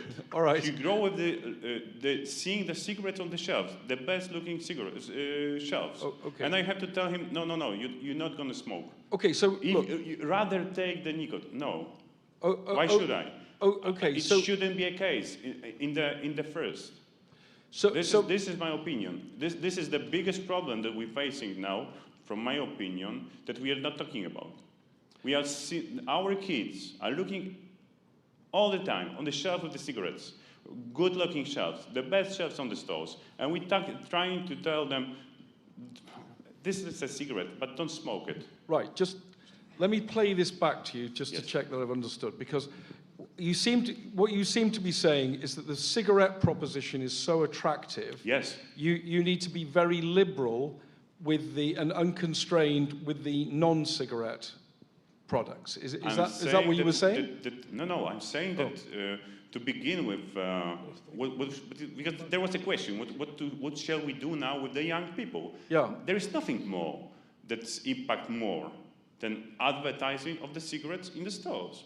Okay. We should start with something, and we can then educate them. But the 3-year-old already saw it. All right. This is what I'm talking about. From the Okay, youngest age. Just let me press you a bit on this. Yes. It's quite interesting. I'll come to everyone else in a second. Okay, let's say cigarettes. You ban all the advertising. You ban. You put high taxes on. You have plain packaging. No. I'm not talking about the taxes. Okay. I'm talking all right. I'm sorry. I'm getting. about the showing. I'm trying to get to the point of what you would do about the much safer products, the vapes, the pouches, the non-combustible nicotine. Would you just do the same thing? But I'm trying to answer your question, and this is another question, because your question was what to do with the young people about the safer nicotine products. Yeah. Okay. So they're would not have a problem with that. We have 24% people in Poland who are smoking now. So, and it's still in the same spot. Okay. So, and what to do with the children, how to educate them? We can't. We're not going to be led to educate the people, even adult people. All right. In any kind of cessation tools. Right. So, what to do? Starting from ban of the advertisement, and then go further. And you ban all the advertising of e-cigarettes as well? No. Okay, all right. That's good. That's the point I wanted to clear up. But one thing. We have ban of the advertisement in Poland. Okay. Of any kind of product. Yeah. And there is still an advertisement in the shops. All right. So you enforce them. All right. Thank you for that. Let's move on. There was other people who were trying to get in to the conversation. Who's that there? Michelle, is it? Oh, Maria, sorry. Yeah. Hi, I'm Maria from Canada. I think what we're doing is trying to do what we've done with tobacco and trying to do it with vaping. The approach is, to me, wrong. We can't look, if we're going to say that this is safer, this is not like tobacco, why are we looking at the ways that tobacco was regulated back in the 80s? Why are we doing the same thing over again with a product that we're claiming is not the same? What we have to look at what we didn't do to help people stop smoking, to make vaping less attractive to young people and more attractive to people who smoke. Because in the country that I live in, you can't do anything. You can't advertise. You can't talk about it. You can't take an ad out. But every single kid who watches these videos saying that vaping is worse than smoking can go on the internet and prove that wrong. We're losing the trust within our kids from the very systems that they're supposed to believe in. We are allowing lies and manipulations to be told by NGOs to young people to stop them from vaping, but that's not working because they're lying to them. Okay. We need our governments to step up. Okay, so again, this is another form of information deficit in which bad actors, intentionally or negligently, are filling the space with misinformation designed to achieve a regulatory objective, which is designed to achieve an objective which is to persuade young people not to vape or use nicotine at all. And the role of the government in that is to be corrective, to make sure that there's good information available so that people make the right choice. Is that basically what you're saying? I mean, I think it's the role of the government to stand up to these NGO bullies, because I think there's not a single government in this world that's not being bullied by NGOs currently when it comes to tobacco. That's very good. I think probably most people would agree with that. I've got a comment from Skip Murray, who's viewing remotely. I'm just going to read it out and maybe get reactions from the panel. Instead of banning products to prevent youth use, why aren't we making sure that legal sellers don't sell to them? Sellers license fees pay for compliance checks, cashier in business gets fined if products are sold to minors, mandatory electronic age verification in countries where that is possible, available, and loss of licenses for repeat offenders. So Skip is specking out here what I think is maybe one of the youth strategies, the important youth strategies, which is age-secure retailing, backed up by licensing, compliance checks, maybe CCTV records and so on. Any views on this? I think it's mainly a problem of what are we expecting when we regulate to prevent youth use. Are we expecting that we're going to end up with 0% use? If this is the expectation, then there is no way that any regulation will work. Skip made some very good recommendations, but I'll tell you a very easy way to bypass this, all these very, very good recommendations. I'm 48, I'm going to go to a store, I'm going to legally buy half of his products, and then I'm going to sell it on the streets to youth. This is what's happening in the US. In many cases, it's not the kids that go to vape stores or any other kind of stores selling products and buying the products from an official retailer. They have other adults who buy the products absolutely legally because they're adults, and they're just reselling these products to kids on the street, next to schools, wherever they're going. So there is always going to be a way to bypass any sort of regulation. So again, we must have, governments should have reasonable expectations. If they expect 0% use, they will regulate and regulate again and re-regulate, in introducing more and more restrictions with no effect. At the end, they're going to punish, as I said, other population subgroups. So we should again start by what we expect the regulation to offer. Yeah. I want to actually turn to someone from one of the most dysfunctional places on earth, which is Colin. If he could have a mic down here. The most extraordinary efforts have gone in Australia to prevent youth having any access to vaping products. Colin, in the prescription model, I guess most of us are sort of familiar with it. Two-part question to you: how has that worked for youth? And then secondly, you're under the spotlight all the time. You're making the case in the media. People say to you, well, what should we do about youth in that particular hostile environment? What's your answer? What do you say? How do you package that? Well, there's two things. One is, what can you say and what do you believe? So we're just not ready to hear that kids should be able to use nicotine. I would argue that overall, if you do a risk-benefit analysis of kids vaping, it's overall beneficial because it's diverting them from smoking above everything else. But they're not ready to hear that. And I think in the real world, we have to acknowledge that the regulators, the parents, and everyone else in the community, given the misperceptions about nicotine, expect us to regulate it and restrict it.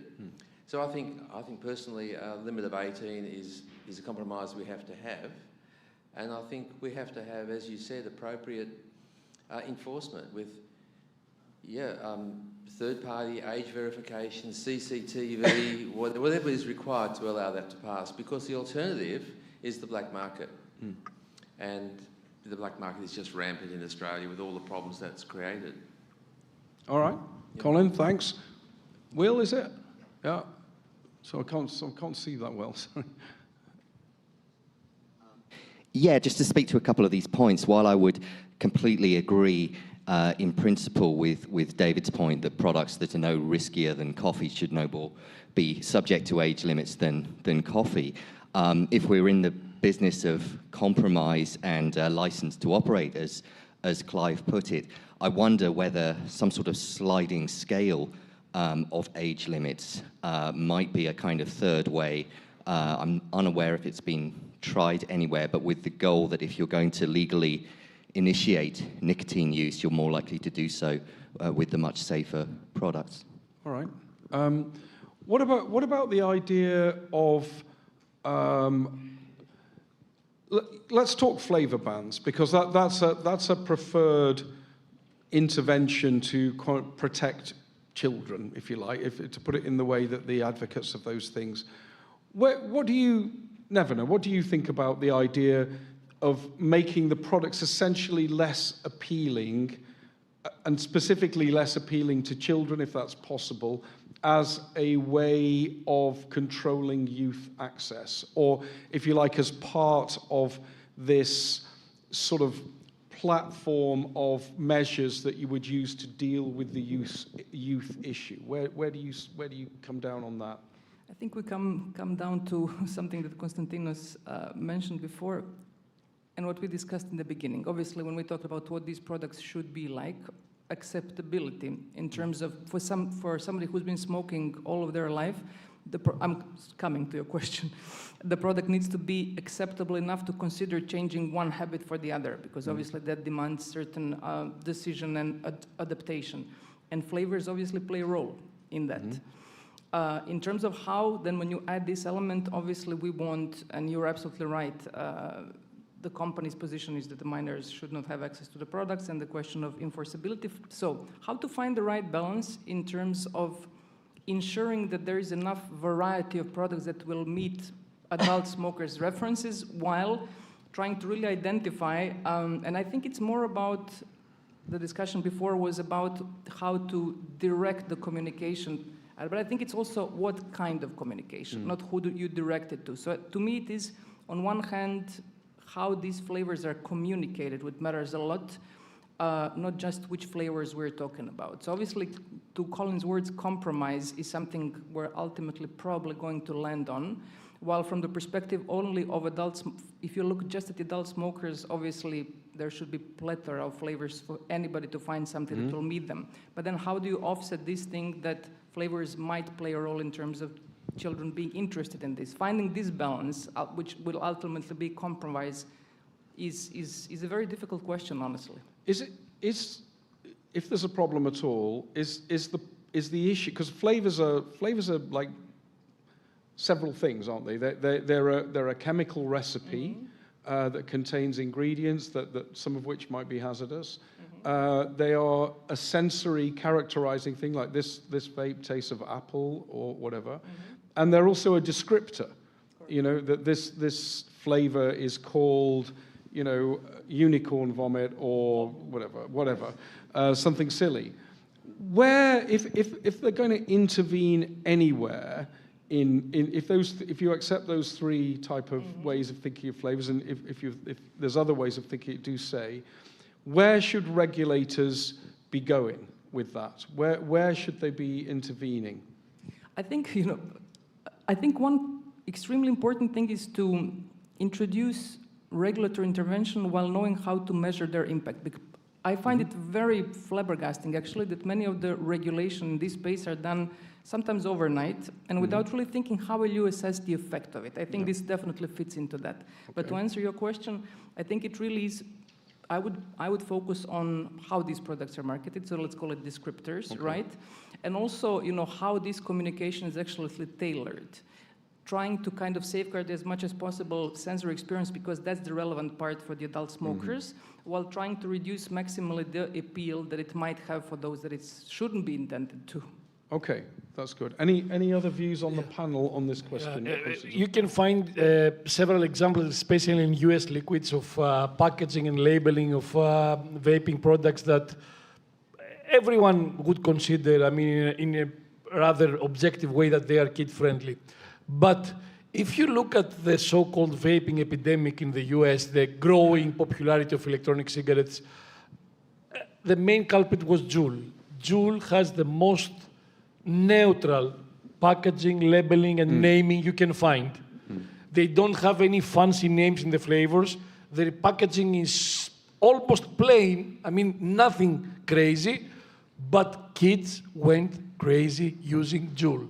So it's not that simple. It's not about cartoons. It's not about fancy names, although there are ways that regulators could intervene in these aspects. But on the other side, you find something that doesn't look fancy, doesn't have any fancy name, is not kid-friendly in any way in appearance, but it attracted kids. So it's a much more complex way of approaching this. I think I will agree with Neven. It's a matter of communicating and descriptors, what they are. And here comes the paradox.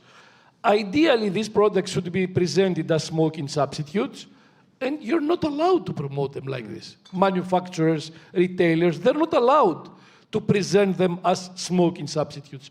It's a therapeutic claim. They are not allowed to say that take this to quit smoking or to reduce your smoking consumption. If they do it, they have to do it discreetly, secretly, but not publicly. So on one side, they accuse the manufacturers of targeting kids and not presenting these products as smoking substitutes, but these have put the laws and regulations that prevent the manufacturers from doing that. So we're reached to a point where regulation is also creating the problem itself. But it's not a matter, I think, of whether we should regulate or not. The problem is what kind of regulation should we aim for? Yeah. And it starts from what kind of a goal do we have? A nicotine-free society makes no sense. 0% use among youth. It won't happen ever. If you engage into such a goal, the only thing that is going to happen is every year you're going to add restrictions, and more restrictions have no effect. And then add more, again with no effect. It's going to be a dead end, a vicious cycle. So set realistic goals and find realistic solutions. Okay, so a couple of things to draw out of those comments. I was very struck, I was very glad that Nevena raised the question of what you could call intervention research. So a policy's been done, and in the rare occasions where people go back and look at what actually happened, what do we learn about how a market responded? Not what the legislator intended, which is often, well, if you prohibit something, it disappears, which it doesn't. But how did the market, the consumers, the suppliers, the illicit providers, how did they respond to that sort of intervention in a complex adaptive system? And actually that research, I think, is some of the most important for us to get our minds around. There was a paper that came out, I think, on Monday, showing that where flavor bans had been introduced, vaping went down and smoking went up. So the people who want to reduce vaping, it worked for them, but looking at the totality of the system, it didn't work at all. It was net harmful. Sorry, okay, Chris, and then Joe. Sorry, is there anyone else? Just wave, keep waving, and I will try and see you. Go on, Chris. I want to make what should be a fairly obvious point, which is if you regulate any product with children in mind as being the target, you end up with a society in which everybody is treated like a child. It's the infantilization of public health, and it started with the anti-smoking lobby. I'm looking at you, Cliven. Okay. Until the anti-smoking lobby started going on the warpath, it was just understood in society that something can be advertised, but it's not necessarily recommended. People could see products on the shelf, children could see products on the shelf, and understand that they weren't for them. And it's pretty much a natural progression, I think, that the same kind of policies, which were said to be about the children, all these policies, the advertising bans, the plain packaging, the display bans, the taxes even, it was all said, we're not trying to stop adults doing this, we're trying to protect the children. The Think of the Children message was absolutely fundamental to anti-smoking, and is now, of course, being used anti-vaping, anti-alcohol, all the rest of these things. And I think it was always ever just an excuse. And we can kind of see that now in Britain, because it used to be the case, as in most countries, that people initiated smoking below the age of 18. That's no longer the case in Britain. Most people now are 18 or over. So is the tobacco control lobby packing up their tent and saying, good job? We achieved what seemed unthinkable? No. They're now banning 18-year-olds from smoking, then next year it's going to be 19-year-olds and so on, until everybody's banned from smoking. It was never about the children. Okay. So children, I think a lot of us would agree with this, that children are used to create emotive campaigns, to create a sort of moral panic and to justify things that would not be justifiable if they were done to adults. And I think I showed some figures that if you look at nicotine use in just the UK, there are 18 times as many adults using nicotine products as there are young people, but all of the political focus is on the small number of people, young people who are vaping, and yet there is this sort of infantilizing effect.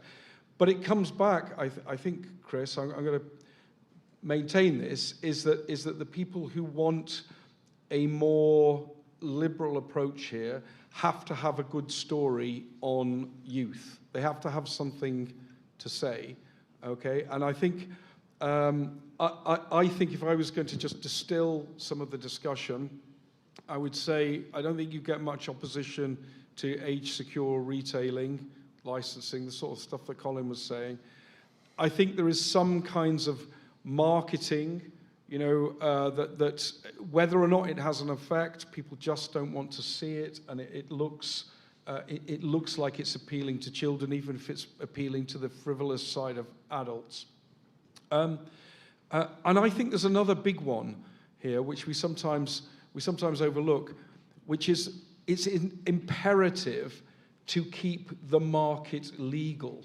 The needs of those 18 times as many adults are served by a legal supply chain, responsibly and proportionately regulated with acceptable risk.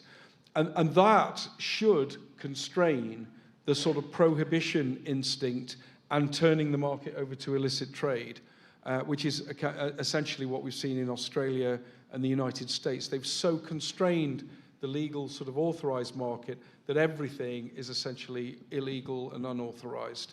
So I think that's a big one, and that should constrain the kind of measures that governments are willing to take or prepared to take, because it will just trigger illicit trade. Any thoughts on, actually, Chris, have you still got the microphone? Let me just press you a bit on advertising, because people see advertising and they assume it's there to increase the total size of the market. So what are the function, when somebody's advertising, vaping products or tobacco products, what are the different things that they might be trying to achieve when they do that? In the case of a new product, then the effect of advertising will, if it is effective, will be to increase the size of the market. So when iPads first came out, anybody who was advertising a tablet was, whatever brand they were advertising, was likely to generate a larger market, because you're just letting people know something exists. But with established markets, it's all about brand share. Economists tend to not pay a great deal of attention to advertising for that reason, because it doesn't actually have any aggregate effect on the economy. It just splits up the market.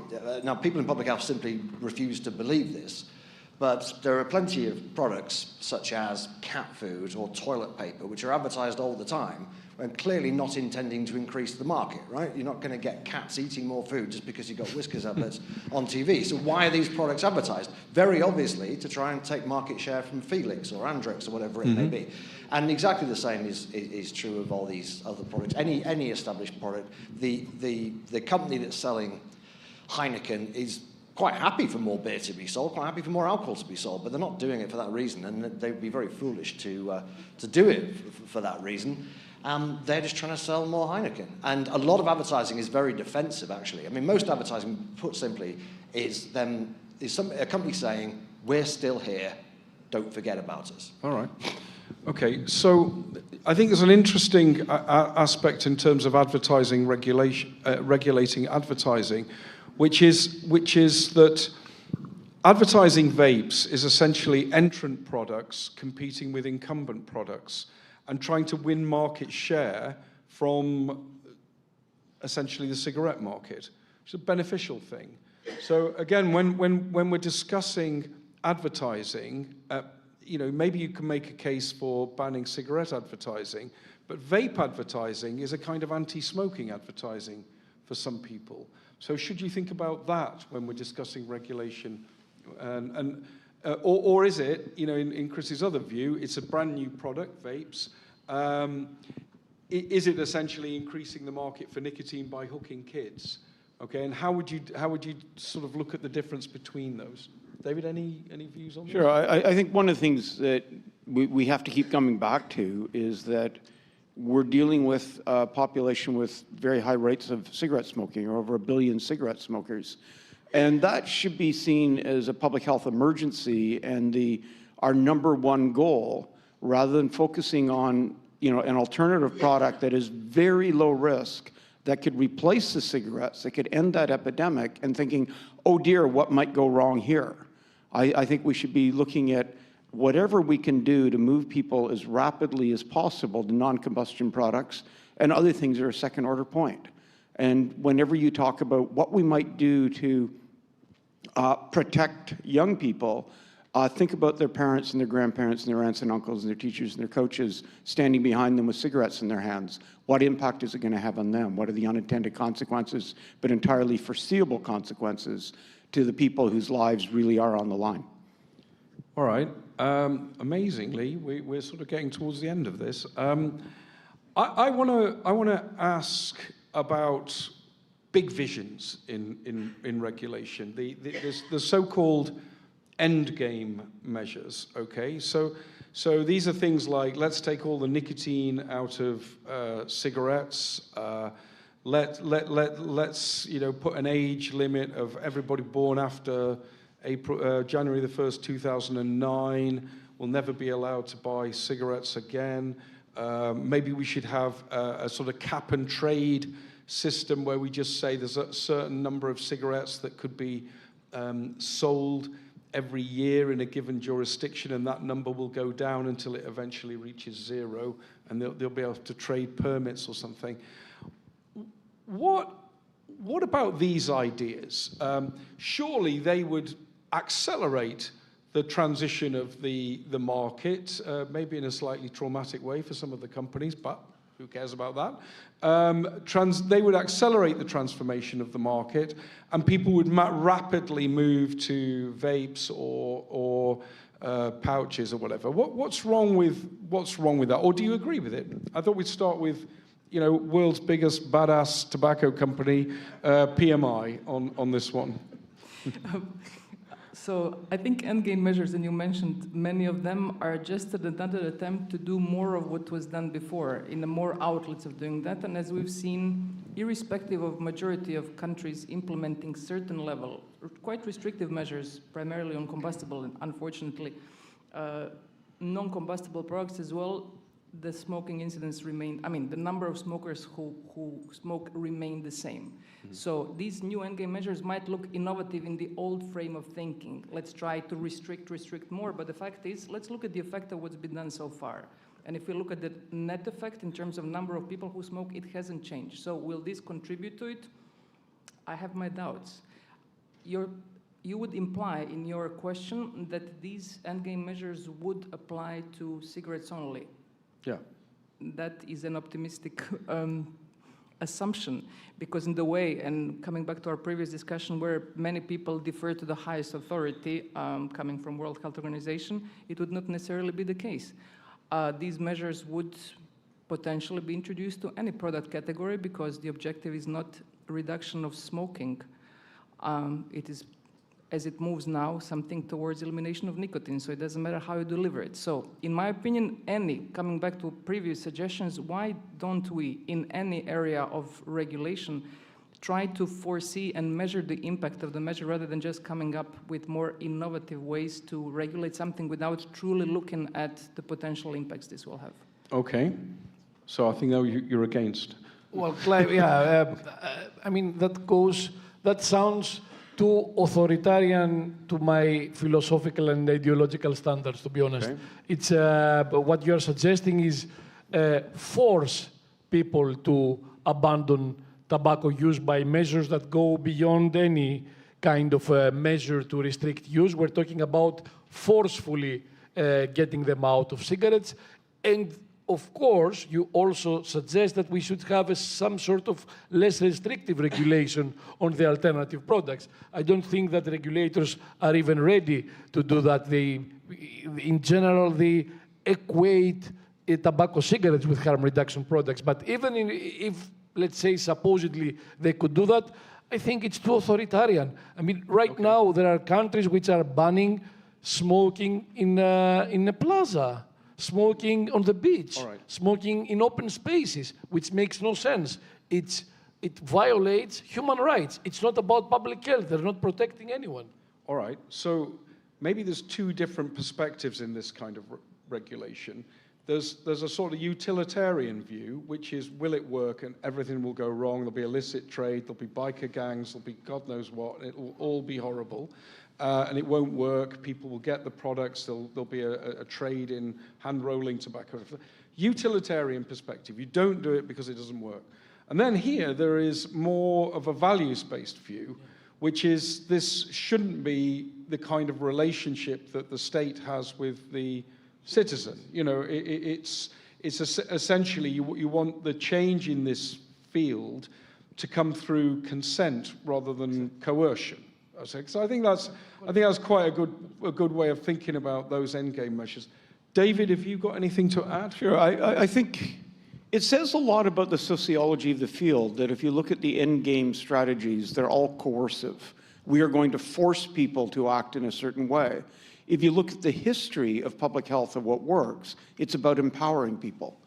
And yet, the empowering things don't come in. So it's like a first step, or the first thing we do is we force people to change in ways that they clearly haven't been wanting to do, rather than, what if we told them the truth? What if we gave them better products? So it strikes me a lot like a town that says, we need to get people in better shape here. We're going to start beating them with sticks because they're not exercising enough, as opposed to, what if we designed the city so it was easier to walk and to ride bicycles, and we had nice parks to take children to, empower people? Those sorts of things work. Okay. That's what's worked on so many other areas.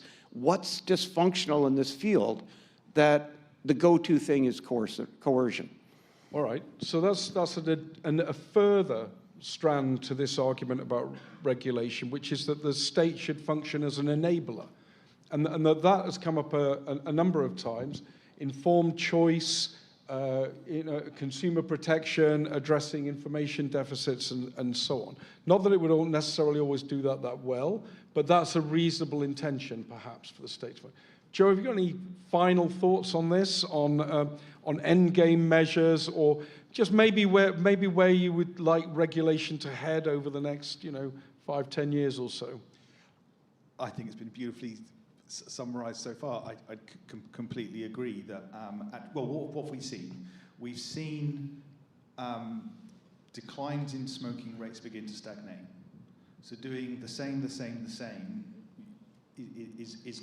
not working.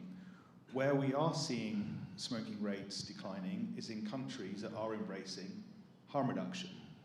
And therefore, that's how I'd like to see regulation develop, through a framework that actually enables consumer choice. Consumers going to choose, but informed choice. And I do think that the state has a bigger role to play in actually informing consumers. Excellent. And I think that brings us back to where we kind of started in this, which is the demand for nicotine is not going to go away. People use it for a reason, just as they use caffeine or alcohol or other substances for a reason. And therefore the question is, how do you ensure that it's made available in forms that have acceptable risk, meet the needs of the people who want to use it, and use the powers of the state to enable that, rather than to coerce sort of behavior change through these heavy-handed measures. I mean, that's, I think, how I would sort of like summarize our last remarks. And as it's now 5:32, we have reached the end of our time. I never thought we'd manage to fill an hour and a half talking about this, but there you go. First of all, thank you for everybody in the audience who spoke up, and everyone who's watching online. I thought it was a great discussion. And I think with that, we'll just draw, if you could give the panel a clap here, we'll just draw this session to a close.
So what has been happening is that we have been running a festival. It started in the morning around 11 to 15. We had over 10 films that we screened. I think 11. We had 11 films that screened. These films were sharing information on THR. We had both fiction and non-fiction films. So we are here today to recognize the people that made these films, because we thought to it that it's very much important to see to it that we know how to coin information in regards to tobacco harm reduction. Hence, therefore, films plays a major role in regards to sharing the information about tobacco harm reduction, because it is because of film, it is because of the contents that we share that we are able to ignite conversations in regards to tobacco harm reduction. I'll invite John to just say a few words. Thanks, Emmanuel. And Emmanuel is a big reason why this film festival is happening. And he can't get an award because he can't enter in a film because he's a judge. But he made a film called Saving Challo. Was it 3 years ago?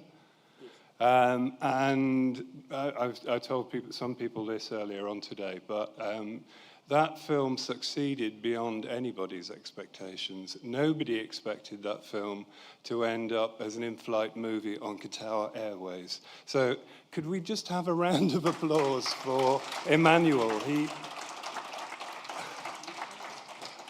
He has been hugely important in this. And I'd just like to say today was great in the film festival. It was really good to have, I mean, some of the filmmakers couldn't be there, but to have the audience and the way the audience interacted with the filmmakers was brilliant. It worked really, really well.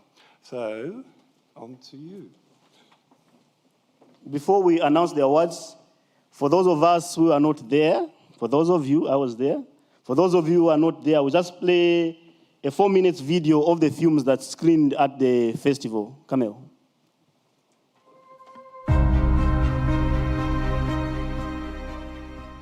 It's harm reduction as motorcycle helmets and as football helmets. It's harm reduction as seat belts. It's harm reduction as designated driver norms for people who get drunk but should not drive so somebody else will drive. Me parece que es muy interesante para una persona que quiera dejar de fumar. Digamos que se escucha mucho que el vapeo es igual o peor que el cigarrillo.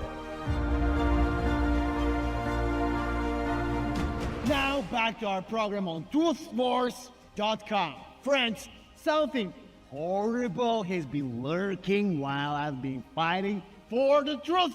Fighting for the truth is more important.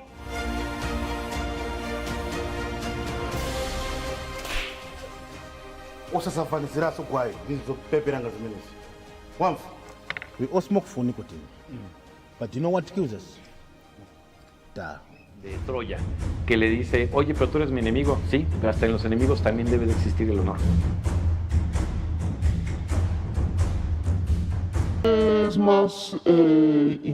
Gum or medication would be too high a bar for me.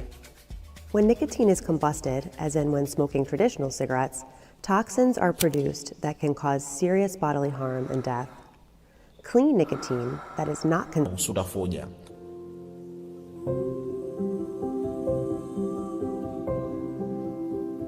But I failed at that too. Then I met her.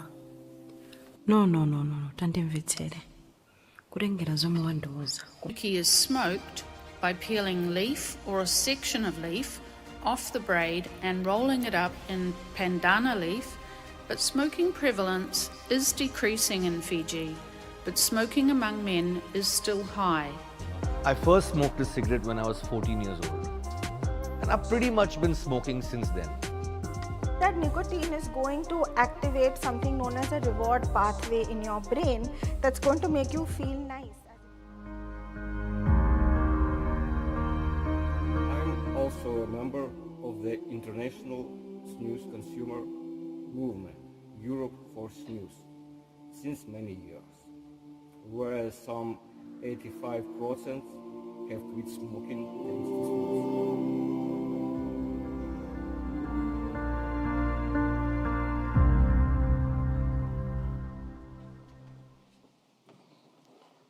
Thank you very much. we go straight to announcing the awards. We'll start with the audience choice. With this award, what we did is that we allowed the people that attended the event to vote on the film that they felt was a good film. So the audience choice award goes to, drum roll.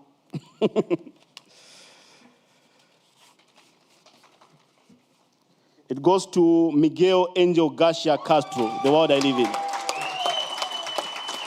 Miguel, you can come forward.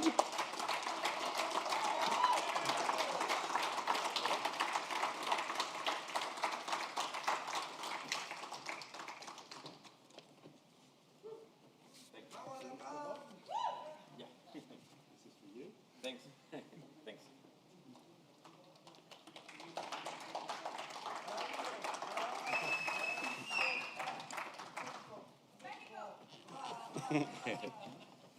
Sí pesa.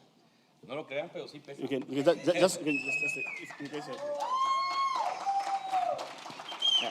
Thanks.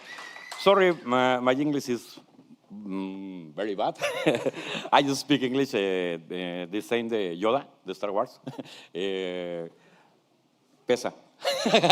Muchas gracias. Gracias a todos.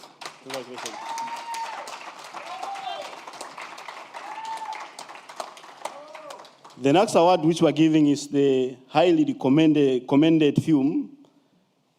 Yeah, I think the people that were there who agree with us why we highly recommend this film, because on how the filmmaker tried to put out the information in regards to theater.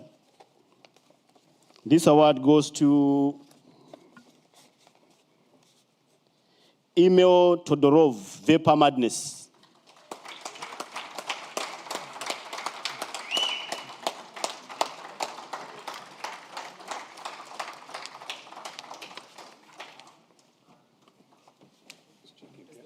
It's the right one. Great, thanks a lot. Oh, shit. I definitely was not prepared for this either. Thank you very much.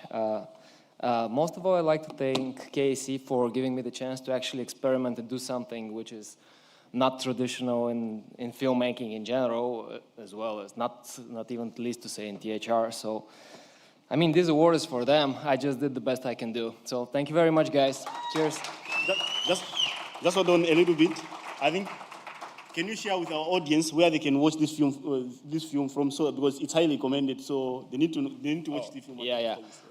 Best thing about this movie is we don't get to keep it for ourselves, waiting for film festivals. You just go to YouTube and write Vapor Madness short movie with the quotations with this year, 2024, and it's yours to enjoy. Have fun. Thank you. Thank you, guys. I've never gotten an award in my life for anything. Our third placed film is by Haman Hahajan from India, Cessation Madness.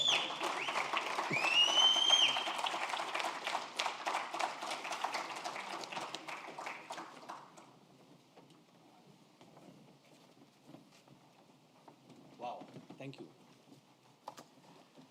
Wow, thank you. I'd like to take a moment to thank KAC and THRSP for this opportunity to make this film and for an opportunity to make another one, which I will be embarking on this year.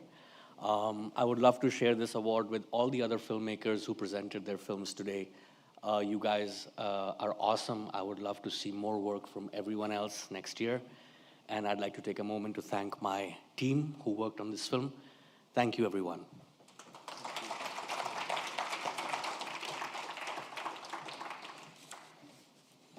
Our third placed film is by Marina Machet Switch, a documentary about smoking and schizophrenia.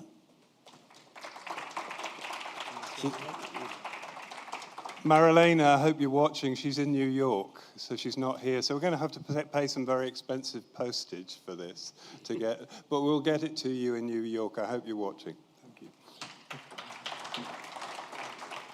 And our winning film, which comes with $500 US.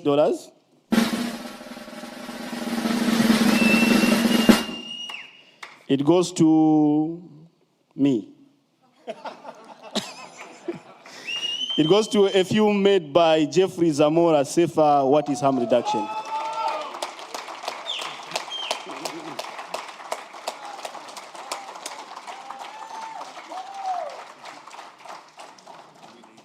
Envelope for Jeffrey because he's got money in it. Oh. There you go. And that's for you. Man, brother, thank you very much. No, thank you very much to KAC and to all the people that have support me on this series of videos that are quite interesting for me to film. And this one I did it in Colombia on a KAC event, actually, on a conference. And it means a lot to me. And thank you very much for watching it.